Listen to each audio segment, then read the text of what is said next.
My brother announced, "I'm moving into your guest house." I don't have a guest house. He meant my entire second property, a $680,000 home. Dad said, "Family helps family." I smiled, "Sure." Then I listed it for sale. When the realtor showed up with buyers while my brother was moving in, my name is Harper Caldwell, and I'm 36 years old. Last Saturday, in my own kitchen, my brother slapped a stack of Home Depot flyers on the counter and announced, loud enough for my dad to hear on speakerphone, "I'm moving into your guest house." I don't have a guest house. He meant my entire second property, a $680,000 home, and when my dad said, "Family helps family," I smiled and said, "Sure." Then I listed it for sale. When the realtor showed up with buyers while my brother was moving in, the look on his face still plays in my head like a highlight reel. Before I tell you what happened next, please take a moment to like and subscribe, but only if this story really resonates with you. And let me know in the comments where you're watching from and what time it is there. To understand how we got there, I need to take you back to the beginning. I grew up in a small town outside Columbus, Ohio, in a two-story house that always smelled faintly like coffee and engine grease. My dad, Thomas Caldwell, was a mechanic who eventually opened his own shop. My mom, Sandra, worked the front desk at a dental office and stretched every dollar like it was taffy. On paper, we were fine. In real life, we ran on a system. My older brother, Logan, was the son, and the rest of us revolved around him. If Logan was happy, dinner was peaceful. If Logan was upset, everyone held their breath. Logan was 2 years older, loud, charming, the kind of kid teachers called a natural leader when what they meant was he talks his way out of consequences. I was the quiet one, the one who brought home A's without needing applause, the one who did chores without being asked, the one who learned early that being low maintenance was the only way to get any air in that house. The first scene that sticks with me happened when I was 10. I had a science fair project I'd worked on for weeks. A little homemade volcano that didn't just bubble, it erupted on command. I remember standing in the school gym, scanning the crowd for my parents, because my teacher told us our families would be proud.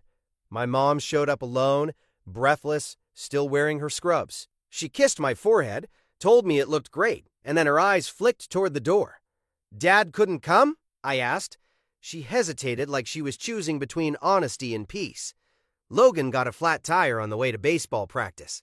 Your dad's helping him. You understand, right?" I understood so well it almost hurt. I nodded, smiled, and acted like it didn't matter. It mattered. A few years later, when I was 13, I earned a partial scholarship to a summer debate camp. I was proud because it was the first time an adult outside my family said, "You've got something." The brochure showed kids in suits arguing about policy like miniature senators. I wanted it so badly I could taste it. Dad sat at the kitchen table with the brochure and barely looked up. "How much?" $2,000. "But the scholarship covers half," I said. "So it's $1,000. Logan strolled in mid-conversation and tossed his glove on the counter. "Dad, Coach says I need a new bat. Mine's dead." Dad's whole posture changed. Like his spine remembered its purpose. "We'll go Saturday." I waited. Mom stared at her coffee like it held the answer. "Dad," I tried again. "The camp? We'll see," he said, already mentally at the sporting goods store. "Logan needs the bat for tryouts." Logan smirked at me, not even cruelly, just casually like it was as natural as breathing. I didn't go to debate camp. The only person who ever seemed to notice was my mom's older sister, Aunt June. She didn't have kids, which meant she wasn't constantly triangulated in our house's hierarchy. She worked as a paralegal in the city and had a tidy little condo full of books and calm. June would pick me up sometimes for lunch, which really meant she was rescuing me from whatever Logan-centered chaos was happening. She'd take me to this diner with cracked red booths and let me order pie, even if it wasn't a special occasion. One day, after Dad forgot to come to my middle school awards ceremony, June sat across from me while I pushed fries around my plate. "He didn't mean it," I mumbled, because that's what I'd been trained to say. June's face was soft but firm. "Harper, I'm going to tell you something, and I need you to hold on to it. People don't always mean to hurt you, but they still make choices. Don't confuse intention with impact." I didn't fully get it then, but I remembered it. By the time I was 18, I'd become a kind of family employee. I handled what needed handling. I filled gaps. I stayed quiet so the house stayed stable. I got into Ohio State on scholarships and worked part-time at a copy shop. Logan got into a smaller college, no scholarship, and my parents took out loans like it was the most obvious thing in the world. Not because they could afford it, but because Logan needs a degree. When I mentioned law school, my dad laughed like I'd told a joke. "Lawyers are sharks," he said. "You want to be one of those?" I looked at him and realized he wasn't asking about my dream. He was commenting on a category of people. I swallowed it and said, "I'll figure it out." And I did. I figured out everything. That became my brand. After college, I worked in a small firm, ate ramen like it was a food group, and studied for the LSAT at night. I got into a decent law school and took on more loans because no one was writing checks for me. Logan, meanwhile, dropped out after 2 years, blamed the professors, blamed the workload, blamed the whole system, and moved back home. That's when the financial pattern really began. I was 25 when Dad called me and said, "We're a little short this month." "How short?" I asked, already opening my banking app. "Just a bit," he said. "Logan's truck needs repairs. He can't work without it." Logan had been between jobs for months, but sure, I sent $600, then $400, then $1,200 when the shop's insurance premium jumped.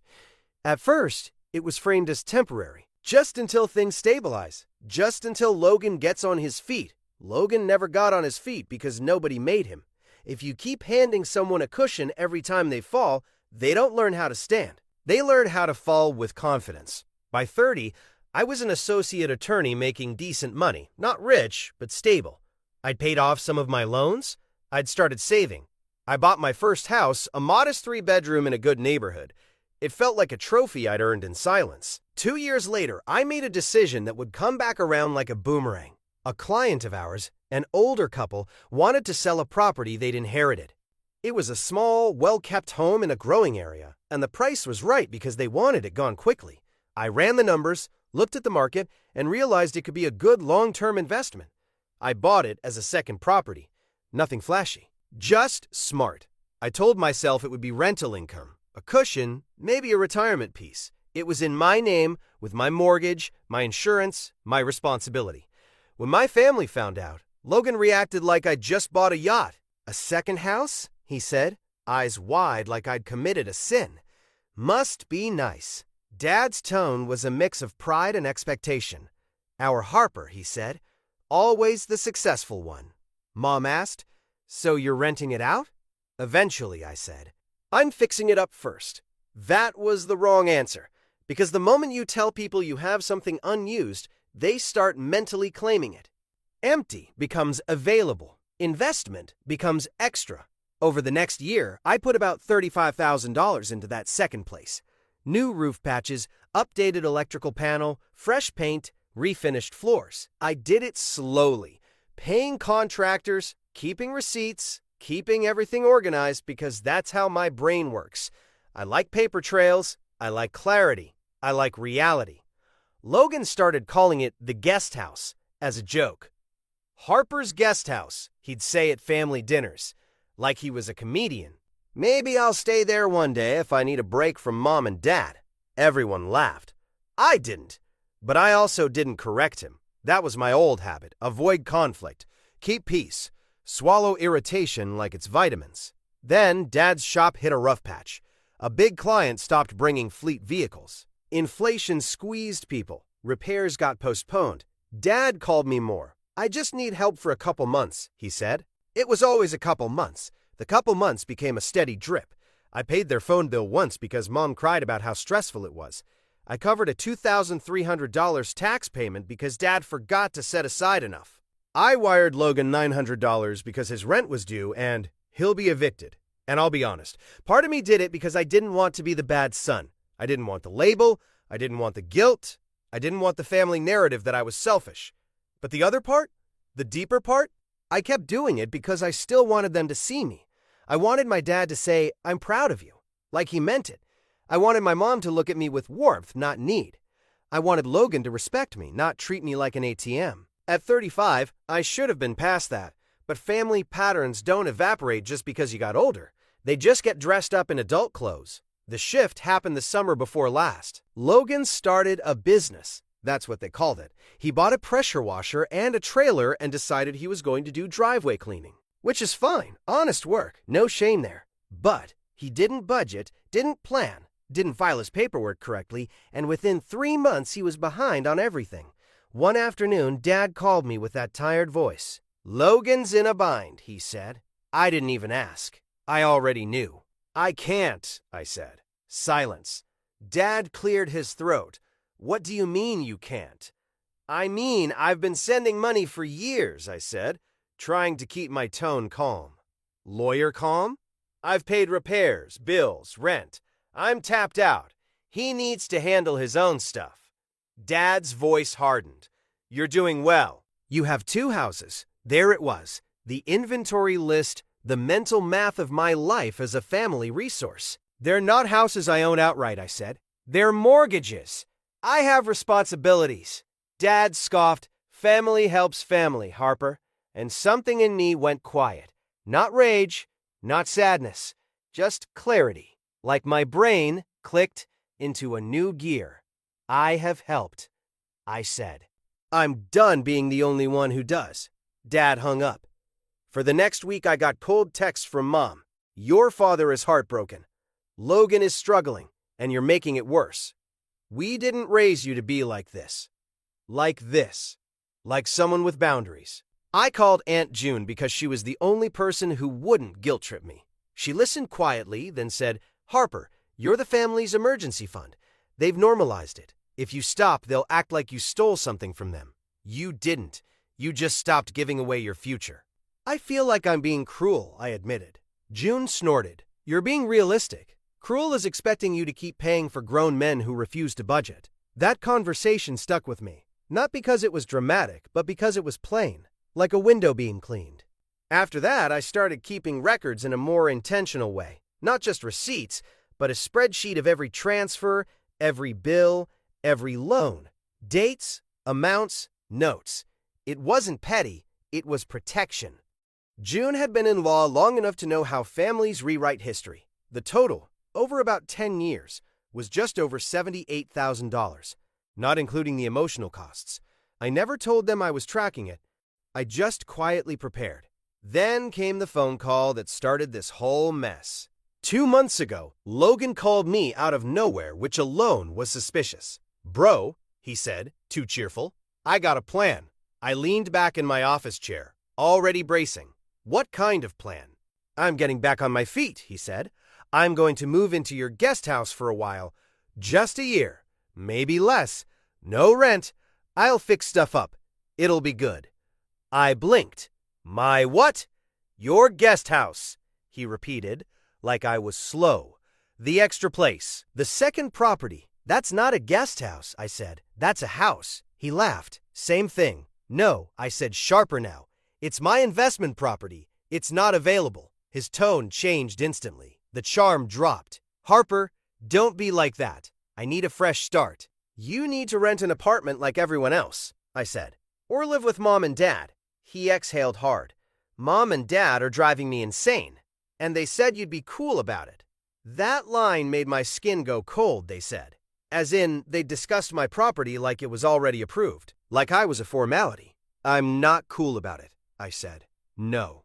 Logan muttered something under his breath, then said, "Fine, I'll talk to Dad." The next day, Dad called me, not to ask, to inform. "Logan's moving into your guest house," he said, like he was telling me the weather. "I don't have a guest house," I replied. Dad sighed like I was being difficult for sport.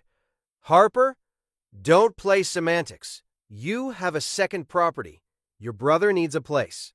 Family helps family." I stared at the wall behind my desk, the framed diploma, the bar admission certificate, my life in paper, my life built from scratch. "Dad," I said slowly, "that property is mine. It has a mortgage. It's not a free asset." "You can afford it," Dad snapped. "You're a lawyer." "You're always fine." I could hear Logan in the background like he was pacing, waiting for the result.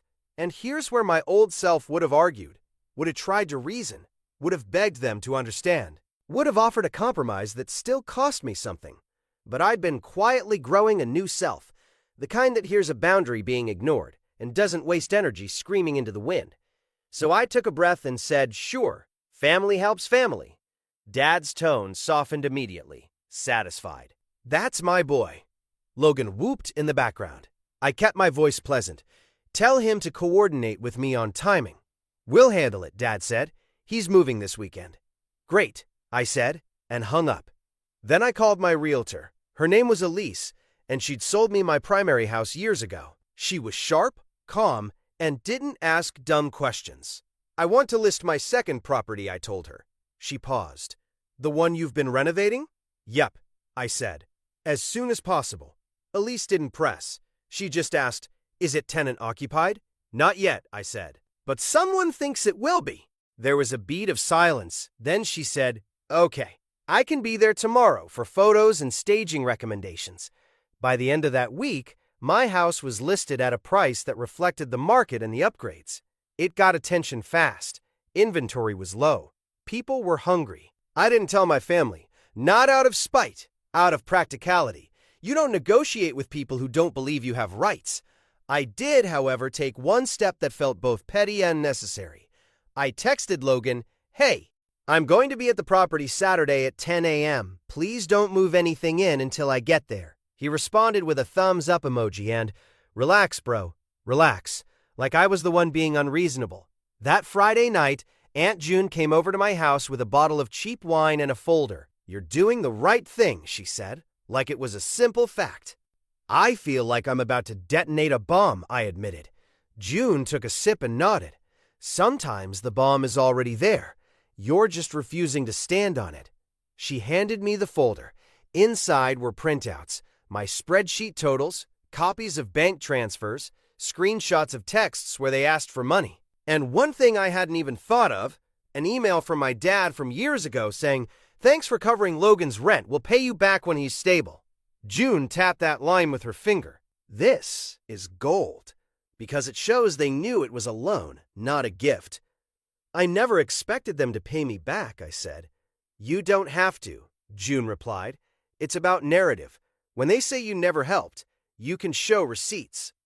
I stared at the folder and felt a strange calm settle in my chest. Prepared, grounded. Saturday morning, I drove to the second property with coffee in one hand and my phone in the other. Elise had texted me that she had 2 showings lined up that day, both serious buyers, and she'd be bringing them by at noon. At 9:40 a.m., my phone rang. Logan. Yo, he said. We're here. We? I asked. Me and Dad, he said, like that was normal. We're unloading. My grip tightened on the steering wheel. I told you not to move anything until I got there. He laughed. Bro, it's fine. We're just putting some stuff in the garage. I didn't yell. I didn't swear. I simply said, stop. I'll be there in 10. When I pulled up, I saw Dad's truck parked crooked in the driveway, Logan's beat-up SUV behind it, and Logan walking out of the garage with a box in his arms like he owned the place. Dad stood by the front steps, arms crossed, watching like a supervisor. Logan saw me and grinned. Home sweet home, he said. I got out slowly, set my coffee on the hood of my car, and walked up. What are you doing? I asked, calm. Moving in, Logan said, like we hadn't discussed it. Dad said it's settled. Dad stepped forward. Harper, don't start. We're here. He needs a place. It's temporary. I looked at Dad. Really looked. The man who had taught me to change a tire, who had also taught me that Logan's needs came first. I said sure, I replied. Dad's shoulders relaxed like he thought he'd won. I smiled politely, and I meant it. Family helps family. Logan snorted. See? Told you. Then I pulled out my phone, opened the listing, and turned it around so they could see the screen. Elise's professional photos. The price. The status. Active. Scheduled showings. Logan's grin froze. Dad's brows pulled together. What is that? Dad asked. That, I said, still calm, is the house listed for sale. Logan stared like the words weren't forming correctly in his brain. You can't sell it. I'm moving in. I tilted my head. You can't move into a house that's for sale. Dad's face flushed red. Harper, what the hell are you doing? I'm selling my second property, I said, as if explaining the obvious. I bought it. I improved it. I'm choosing to liquidate it. Dad stepped closer, jaw tight. You said yes. I said family helps family, I replied. And I am helping. I'm helping by not enabling a grown man to squat in my investment property. Logan's voice shot up. Squat?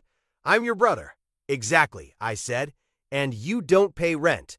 You don't sign leases. You don't take responsibility. So yes, if you move in without a contract, that's squatting. Dad pointed at me like I was a misbehaving teenager. You're being dramatic. You're trying to embarrass us. I didn't rise to it. I simply looked at the boxes piled in the garage. How much of your stuff is here? I asked Logan. He hesitated. Just some. Take it out, I said. Logan's mouth fell open. Are you serious? Completely, I said. This house has showings today. You can't have your laundry and broken furniture in the garage. Dad's voice went low and dangerous. Harper, this is cruel. I nodded slowly. Cruel is deciding my property belongs to you and your golden child. Dad flinched at the phrase. Golden child. The label nobody wanted spoken aloud. Logan's face twisted. Oh my God, you're doing that therapy talk thing. You always think you're better than everyone because you're a lawyer. I let that sit for a second. Then I said, I don't think I'm better. I think I'm tired. At 11:58 a.m., Elise's car pulled up. Behind her, a couple in a clean SUV, followed by another car with a young family. I watched Dad and Logan notice them, watched the reality land. Elise walked up with her professional smile. Hi, Harper, she said, then glanced at Dad and Logan. Are these occupants? No, I said. They're leaving. Logan's face went bright red. He hissed. You're seriously doing this right now? I lowered my voice so Elise and the buyers couldn't hear. Yes, and you're going to act normal, or I'm calling the police to remove you from my property. Dad's eyes widened. You wouldn't. I met his gaze. Try me. There was something in my tone, maybe the years of courtroom calm, that finally made him understand I wasn't bluffing. Logan started grabbing boxes, slamming them into the back of his SUV with more force than necessary. Dad hovered, torn between defending him and recognizing the audience. He hated an audience unless it was praising Logan. Elise began the showing like nothing was happening. She chatted about square footage, upgrades, the neighborhood. I walked behind, answering questions, pointing out the new flooring, the updated panel. Logan and Dad moved like angry ghosts in the background, hauling out their entitled little fantasy one box at a time. At one point, the young couple asked, So are you selling because you're moving? I smiled. I'm selling because it's time. I'm simplifying. That was the truth. I wasn't selling out of revenge. I was selling out of clarity. I didn't want my future wrapped up in something my family could keep trying to claim. When the buyers left, Elise lingered on the porch with me. You okay? She asked quietly. I exhaled. I'm fine. She glanced at Logan's SUV, now packed and idling. Those weren't tenants, were they? No, I said. They were a misunderstanding. Elise gave me a look that said she understood more than I'd said. Well, the showing went well. They seemed interested. Good, I said. Logan stormed over, face tight. So you're just selling it out from under me? I didn't flinch. It was never yours. Dad followed, looking older than he had an hour ago. Harper, you're tearing the family apart. I let out a small laugh. Not amused, just tired. No, Dad. I'm refusing to be the family's safety net while Logan uses it like a trampoline. Logan jabbed a finger toward me. You think you're teaching me a lesson? I'm not your teacher. I said, I'm your brother, and I'm done. Dad's voice cracked with anger and something like fear. Where is he supposed to go? I shrugged. He can stay with you. He can rent a place. He can get a roommate. He can do what every adult does when they need housing. Logan scoffed. Easy for you to say. I nodded. It was never easy for me. I just did it anyway. For a second, no one spoke. The silence was thick, like the moment right before a verdict. Then Dad said softer, after everything we've done for you. And there it was, the guilt hook, the line they always used when they were losing. I opened Aunt June's folder from my bag and pulled out the spreadsheet printout. I didn't wave it dramatically, I just held it up. Do you want to talk about everything? I asked, calm. Because I can. Dad's eyes flicked to the paper, and I saw him recognize my handwriting, the neat columns, the dates, evidence, reality. Logan's voice wavered, suddenly less confident. You kept track? Yes, I said. Because you don't. Dad swallowed. Harper, I'm not asking for repayment, I said. I'm asking for respect. And if you can't give that, you don't get access to my assets. Logan spat. This is unbelievable. Then climbed into his SUV and slammed the door so hard the whole car shook. Dad stood there, hands on his hips, looking like the world had betrayed him. Your mother is going to be devastated. I nodded once. She can call me, but she's not going to scream at me. If she does, I'll hang up. Dad stared at me like I'd spoken a foreign language. I didn't wait for him to understand. I walked back into the house, locked the door, and waited while they drove away. That afternoon, my phone lit up like a Christmas tree. Mom called first. I answered because I wanted to be done with hiding. Her voice was already sharp. Harper, what did you do? I listed the property, I said. How could you embarrass your brother like that, she demanded. In front of strangers. I kept my tone even. He embarrassed himself by trying to move into a house he doesn't own. Mom's breath hitched like she was offended by the concept of ownership. You're being selfish. I'm being responsible, I corrected. There's a difference. She started crying, not soft crying, but the kind that sounded like performance. Your father is so hurt. Logan is spiraling. Why are you doing this to us? I didn't yell. I didn't defend. I just said, I'm not doing anything to you. I'm making a decision about my property.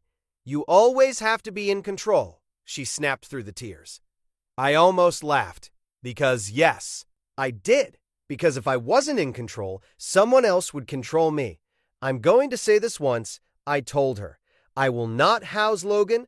I will not fund Logan. If you and Dad want to help him, that's your choice. But I'm done. Mom went cold. So that's it? You're abandoning family. I paused. Family doesn't mean I get used until there's nothing left. If that's what you think family is, you can keep it. Then I hung up. The next week was a blur of guilt trips. Cousins I hadn't spoken to in years suddenly found my number. An uncle left a voicemail about respecting your parents. A family friend said I was cold and money-obsessed, which was funny because I was the one who'd been giving money away. Each time, I repeated the same line, like a legal script. This is between me and my parents. I'm not discussing it. If you have concerns, talk to them. After that, I stopped answering. Aunt June called every evening for 5 minutes. You holding? Yeah. Good. Boundaries feel like cruelty to people who benefited from your lack of them. 2 weeks after listing, Elise called. We have an offer. Strong. Only inspection. Close in 30 days. My stomach flipped. Relief, not fear. Take it, I said. The closing process got uglier before it got quiet. A few days later, Dad showed up unannounced, standing on my porch like he still expected to be let in. I opened the door but didn't invite him inside. Your mother hasn't slept, he said. I'm sorry she's upset. Logan had to sign a lease. You know how hard that was for him. That's adulthood, I said. He exhaled, weaker than usual. You really won't change your mind? No. You've changed, Harper. I've grown, I said. You just don't like the direction. I just wanted the family to stay together. I want that too, I told him. Softer. But together doesn't mean I'm the one holding everyone up. He swallowed. Your brother thinks you hate him. I don't hate him. I hate what he's been allowed to become. Dad left with no apology, no argument, just silence. Inspection passed.